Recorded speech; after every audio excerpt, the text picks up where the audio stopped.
And how can businesses reconnect with strategic planning? Like I'd agree, probably there are not many people doing it in the way that you outline, and not many people doing it correctly, if that is the right way to do it. And there is probably that traditional model of looking at your vision, looking at the culture, looking at what you do, and trying to pull some KPIs through your strategic plan. So it kind of acts as a framework, as a to-do list maybe, for the next 12, 18, 36 months.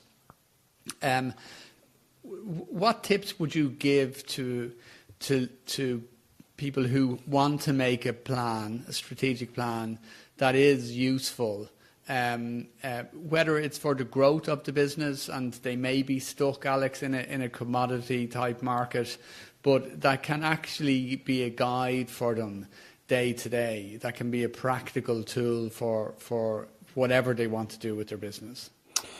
Well, I mean, firstly, I have never seen such a tool or a framework which I would say is truly accessible and efficient, and anyone can just pick up and play and work with, which is why, obligatory plug here, I'm actually about to drop one, which is the strategy shortcut system, coming soon.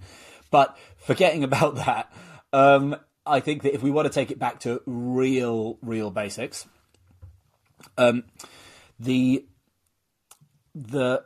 you can, well, just to sort of like frame what I'm about to say here, you have to remember that the greatest strategic thinkers in business history, Steve Jobs, Elon Musk, people like this, these are not people using frameworks. These are not people with MBAs. These are not people who are going through some sort of vision, mission, blah, blah, blah, kind of like system.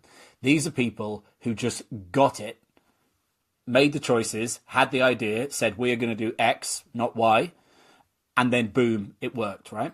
So the first thing you need to understand is that this stuff is universally accessible. This isn't medicine. This isn't law. There are no facts. There is no body of knowledge. There is nothing.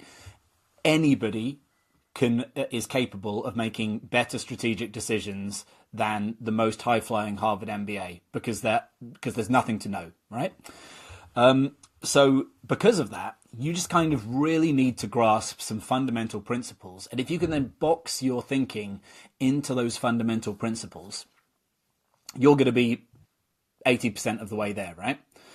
And so because these principles, they're kind of like the barriers where most people go wrong. So if you don't go wrong on these things, where you're sort of funneled into is bound to be a pretty strategic decision. So I would say that those principles are, number one, was the thing I said before, recognize what you're shooting for, which is figuring out some way for your business to deliver unique value. Because, like I said, a business that delivers unique value, where customers, it's the only place that customers can go to get the thing that they want, that business is going to earn money automatically. End of story. You can forget your marketing and your sales and your everything else. It's just going to print money. And there are terribly run businesses out there who are printing millions and millions and millions of dollars because they've hit that mark, right? So all the executional stuff is great and important, but this is primary. So you know where you're going, first of all.